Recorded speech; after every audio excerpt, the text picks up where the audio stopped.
तो गाइस बढ़ते हैं आज की अपडेट्स की तरफ। तो गाइस पहली जो अपडेट आ रही है वो आ रही है हिट रो की तरफ से। तो हिट रो के बारे में ये कहा जा रहा है कि आपको पता है कि लास्ट ईयर हिट रो को स्मैकडाउन के ऊपर ड्राफ्ट किया गया था, लेकिन उसके बाद 1 या 2 हफ्तों के बाद ही उनको रिलीज़ कर दिया गया था। तो अब वो वजह सामने आ रही है और कहा जा रहा है कि हिट रो को जब लास्ट ईयर WWE ने साइन किया था तो उसके बाद जो टॉप डॉलर हैं उनको बुलाया गया था और उनको कहा गया था कि तुम्हारी फैक्शन के साथ बहुत कुछ किया जाएगा। बहुत सारे प्लान थे WWE के पास हिट रो के लिए, लेकिन उनके सामने उनको कहा गया कि जो B-Fab जो कि आपको पता है कि उस ग्रुप की मैनेजर है, कहा गया कि उनको जो है हम नहीं रखेंगे, उनको हम फायर कर देंगे। तो इस पर जो टॉप डॉलर हैं उन्होंने इससे एग्री नहीं किया और उन्होंने कहा कि ऐसे नहीं हो सकता, वो हमारी जो ग्रुप है उसकी एक मेंबर है तो हम उसको नहीं निकाल सकते। तो ये रीज़न आ रही है कि उसके कुछ ही देर बाद उनको रिलीज़ कर दिया गया। अब क्या यही वजह है यहाँ पे WWE ने खुद इनको रिलीज़ किया, ये हमें आगे हो सकता है पता लग जाए। नेक्स्ट बात करते हैं हम जेफ जैरेट की। तो जेफ जैरेट को आपने रिसेंटली समर स्लैम में देखा था जहाँ पे उन्होंने मैच को ऑफिशिएट किया था। तो अब न्यूज़ आ रही है कि वो ऑफिशियली WWE से चले गए हैं। तो वो क्या रोल अदा कर रहे थे, वो प्रोड्यूसर के तौर पर बैक स्टेज पर लाइव इवेंट के प्रोड्यूसर के तौर पर एक रोल अदा कर रहे थे। तो अब वो है WWE से जा चुके हैं। अब पता नहीं, अभी तक ये रिपोर्ट सामने नहीं आई कि क्या WWE ने उनको रिलीज़ किया है या उन्होंने ख़ुद जो है वो रिलीज़ मांगा है WWE से। इसके बारे में अभी मज़ीद कुछ नहीं पता। अगर पता लगेगा तो आप चैनल पे अपडेट रहें, मैं आपको इसके बारे में मज़ीद भी इंफॉर्मेशन दे दूँगा। नेक्स्ट गाइस अब हम बात करते हैं साशा बैंक्स और शार्लेट के बारे में। तो आप लोगों को पता है कि शार्लेट और साशा बैंक्स की जो राइवलरी है वो ओवर द टाइम कितनी बड़ी वो राइवलरी मानी जाती थी। तो अब रिसेंटली आपको पता है कि स्टोन कोल्ड के पॉडकास्ट में शार्लेट फ्लेयर आई थी। तो ये वहाँ पर उनसे पूछा गया कि साशा बैंक्स और नाओमी के जाने के बारे में आपका क्या कमेंट है। तो उन्होंने कहा कि मैं वहाँ पे नहीं हूँ, मुझे नहीं पता कि किस तरह के हालात हैं, और सोशल मीडिया पर आप जो रीड करते हैं, जो आप पढ़ते हैं, वो काफ़ी ज़्यादा हकीकत से डिफरेंट होता है। लेकिन मैं ये चीज़ इमेजिन नहीं कर सकती कि मैं दोबारा कभी साशा बैंक्स से नहीं लड़ूंगी।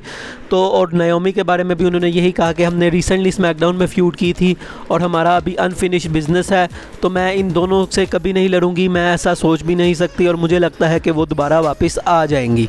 नेक्स्ट अपडेट की तरफ बढ़ते हैं। तो शेन हेस्ट जो कि WWE में एक प्रोड्यूसर हैं, उनसे पूछा गया कि ट्रिपल एच अब जो कि क्रिएटिव कंट्रोल में आ चुके हैं तो आप क्या देखते हैं कि क्या फ्यूचर है। तो उन्होंने कहा कि अभी तो ये सब चीज़ें बहुत ज़्यादा अच्छी चल रही हैं और रॉ और स्मैकडाउन पहले एक डिफरेंट शोज़ होते थे, लेकिन अब उनके अंदर काफ़ी ज़्यादा चेंजिंग आ रही है। और उन्होंने कहा कि ये डिपेंड करता है कि कितनी देर तक ट्रिपल एच इस चीज़ों को कंटिन्यू कर पाएंगे, और हो सकता है कि फ़ैन्स 1 या 2 साल के बाद इतने ज़्यादा चेंजेस से जो है वो थक जाएंगे, बहुत ज़्यादा चेंजेस अब हो रहे हैं। तो उन्होंने कहा कि अभी फ़िलहाल तो प्रोडक्ट बहुत अच्छा जा रहा है, लेकिन कुछ कहा नहीं जा सकता कि फ़ैन्स कब तक इस प्रोडक्ट को पसंद करेंगे और ट्रिपल एच के आइडियाज़ को पसंद करेंगे। तो आपका क्या कहना है, मुझे आपने ज़रूर बताना है। नेक्स्ट गाइस अब हम बात करते हैं साशा बैंक्स के बारे में। तो साशा बैंक्स को रिसेंटली पहले तो आया न्यूज़ के इनको निकाल दिया गया है, फिर न्यूज़ आई कि इनको दोबारा से हायर कर लिया गया है। अब रिसेंटली फिर से एक न्यूज़ आ रही है कि WWE की जो रोस्टर की लिस्ट होती है उसमें साशा बैंक्स और नाओमी का नाम हटा लिया गया है। तो अब पता नहीं इसके पीछे क्या रीज़न है, तो आपने मुझे ज़रूर बताना है। आपको क्या लगता है कि साशा बैंक्स आएंगी WWE में वापस, या वो ऑफिशियली अब चली गई हैं WWE से। नेक्स्ट गाइस अब हम बात करते हैं शेना बेज़लर की। तो शेना बेज़लर को आपने इस स्मैकडाउन के शो में देखा कि उन्होंने लिव मॉर्गन के बाजू पर अटैक करने की कोशिश की, लेकिन उसके बाद उन्होंने उनको छोड़ दिया। तो इस पर फैंस काफ़ी ज़्यादा एंग्री थे कि उन्होंने इस तरह से क्यों किया। तो इस पर रिसेंटली शेना बेज़लर ने कहा कि मैं थक चुकी हूँ, फैंस मुझे कब से ये कह रहे हैं कि तुमने क्यों नहीं ट्रिगर पुल किया, तुमने क्यों नहीं उसके बाजू को तोड़ा। तो उन्होंने कहा कि मैंने यहाँ पर चालाकी से काम लिया है और मैं चाहती हूँ कि वो क्लैश एट द कैसल में मेडिकली फ़िट हो, इसलिए मैंने उसको अभी नहीं मारा, और मैं क्लैश एट द कैसल में उसकी चैम्पियनशिप लेना चाहती हूँ, इसलिए मैंने नहीं किया। और मेरे हिसाब से ये बिल्कुल ठीक किया है। पता नहीं कौन से फैंस हैं जिनको ये काम ये मुश्किल ये हो रहा है कि क्यों नहीं मारा। तो मेरे हिसाब से ये एक अच्छा डिसीजन था शेना बेज़लर का कि ताकि वो क्लैश एट द कैसल में जो है वो उनको मार कर उनकी चैम्पियनशिप ले सकें। नेक्स्ट गाइस, अब हम बात करते हैं एज के बारे में। तो एज ने रिसेंटली कहा कि मेरी जो जजमेंट डे के साथ फ्यूड है वो काफ़ी ज़्यादा अजीब सी चल रही थी, काफ़ी ज़्यादा उसके अंदर फ्लक्चुएशंस थी, कोई डायरेक्शन नहीं थी उसकी। तो उन्होंने कहा कि अब जो है वो एक सीधी लाइन पर आना शुरू हो गई है और अब मेरी डेमियन प्रीस्ट, फिन बैलर और रिया रिप्ली के साथ जो फ्यूड है अब वो बिल्कुल सही हो रही है और वो काफ़ी ज़्यादा इसको इन्जॉय कर रहे हैं कि मुझे काफ़ी ज़्यादा मज़ा आ रहा है इस फ्यूड को करने में।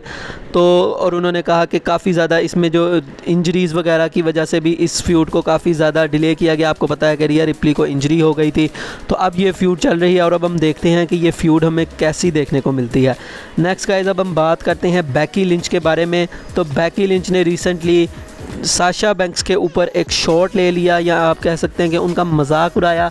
तो उन्होंने कहा कि she is the greatest superstar ever to never be the greatest. मतलब उन्होंने कहा कि वो एक ऐसी ग्रेटेस्ट सुपरस्टार हैं जो कभी भी ग्रेट नहीं बन सकेंगी। तो अब ये पता नहीं कि उन्होंने किस सेंस में कहा, क्या उन्होंने मजाक में कहा या क्या उन्होंने वाकई उनको तंज करके कहा। इसके बारे में अभी मज़ीद कोई रिपोर्ट नहीं मिली। अगर कोई मज़ीद रिपोर्ट मिलेगी तो मैं आपको ज़रूर बता दूंगा। वैसे आपको मैं बता दूं कि ये रियल लाइफ में काफ़ी अच्छी फ्रेंड्स हैं, तो मुझे नहीं लगता कि इनके दरमियान कोई इस तरह की चीज़ है कि बैकी लिंच ने ये सब गुस्से में कहा हो। तो आपका एक क्या राय है, मुझे आपने बताना है। नेक्स्ट गाइस, अब हम बात करते हैं CM पंक की। तो CM पंक को AEW में या प्रो रेसलिंग में वापस किए हुए 1 साल मुकम्मल हो चुका है और रिसेंटली उन्होंने एक ट्वीट में कहा, उन्होंने थैंक यू किया और उसके बाद उन्होंने कहा कि ये मेरे प्रोफेशनल करियर का सबसे बेस्ट साल है और मैंने काफ़ी ज़्यादा पुराने दोस्तों को भी मैं मिला इसमें और मैंने नए फ्रेंड्स भी काफ़ी ज़्यादा बनाए। तो रिसेंटली रिपोर्ट्स आ रही थी कि वो शायद AEW में खुश नहीं है, लेकिन इस ट्वीट से तो ऐसा कहीं से भी नहीं लग रहा कि वो AEW में खुश नहीं है और अब वो AEW के वर्ल्ड चैम्पियन भी बन गए हैं। तो मुझे लगता है कि काफ़ी ज़्यादा वो इन्जॉय कर रहे हैं AEW को। तो हम होप करेंगे कि वो आगे भी इसी तरह से इन्जॉय करते रहें। नेक्स्ट गाइस, अब हम बात करते हैं कैरियन क्रॉस के बारे में। तो कैरियन क्रॉस रिसेंटली दोस्तों आपको पता है कि WWE में उन्होंने अपना कम बैक किया है, लेकिन कुछ प्रमोशंस हैं, आई थिंक DEW इस तरह की कोई रेसलिंग प्रमोशन है जिसके अंदर उनका कोई मैच है जो कि अगस्त में ही होने वाला है। तो इस पर रिसेंटली उन्होंने कमेंट करते हुए अपने ट्विटर पर लिखा कि मेरे जितने भी फैंस हैं मैं उनको बता दूं कि मैं अब आइंदा से WWE की ही प्रमोशन में काम करूंगा, लेकिन जो मैंने अभी कमिटमेंट की हुई है उसमें मैं ज़रूर अपीयर रहूँगा। तो जो भी फैंस देखते हैं ये दूसरी प्रमोशंस, मैं तो नहीं देखता लेकिन जो भी देखते हैं उनके लिए ये अपडेट है कि कैरियन क्रॉस उसके अंदर कम्पीट करने वाले हैं। नेक्स्ट गाइस, एक और अपडेट आ रही है कैरियन क्रॉस के बारे में ही। तो कैरियन क्रॉस से रिसेंटली पूछा गया कि तुम्हारा जो WWE में पहला रन था वो क्यों सक्सेसफुल नहीं हो पाया। तो उन्होंने कहा कि यार उसमें सबसे बड़ा जो मसला था वो ये था कि मेरा रॉ और NXT का जो करैक्टर था उसमें बहुत ज़्यादा डिफरेंस था, उसके अंदर कहीं से भी कोई सिमिलैरिटी नज़र नहीं आ रही थी। हमें पता है कि NXT पे वो कितने डोमिनेट दिखाए जाते थे और रॉ में किस तरह से उनको अजीब अजीब से सेगमेंट्स में बुक किया जाता था और मैच भी वो हार जाते थे। तो मुझे भी यही लगता था कि यही रीज़न है और कैरियन क्रॉस ने भी इस बात को एडमिट किया कि फ़ैन्स को मेरा करैक्टर पसंद नहीं आ रहा था जिसकी वजह से मेरा रन अच्छा नहीं जा सका। नेक्स्ट गाइस, अब अपनी फाइनल अपडेट की तरफ बढ़ते हैं। तो रिसेंटली केविन ओवेंस से पूछा गया कि क्या वो WWE में टैग टीम चैम्पियनशिप जीतने की ख्वाहिश रखते हैं, क्योंकि अगर आपको पता हो तो केविन ओवेंस ने WWE में अभी तक टैग टीम चैम्पियनशिप नहीं जीती, इसके अलावा उन्होंने सारी चैम्पियनशिप्स जीत चुके हैं वो। तो उन्होंने कहा कि हाँ मैं ज़रूर जीतना चाहूँगा और उनसे ये भी पूछा गया कि किसके साथ आप अपनी टीम बनाकर जीतना चाहेंगे।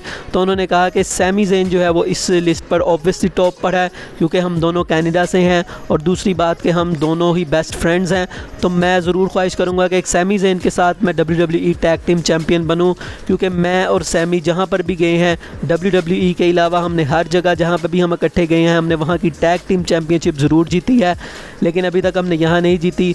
तो मुझे भी लगता है कि यार इनको अब अलाइन कर देना चाहिए और टैग टीम चैम्पियनशिप अगर ऊसोस से लेने के लिए कोई लेजिट अपोनेंट चाहिए तो उनमें से एक अपोनेंट केविन ओवेंस और सैमी ज़ेन ज़रूर होंगे। तो आपका इसके बारे में क्या है राय है, मुझे आपने ज़रूर बताना है।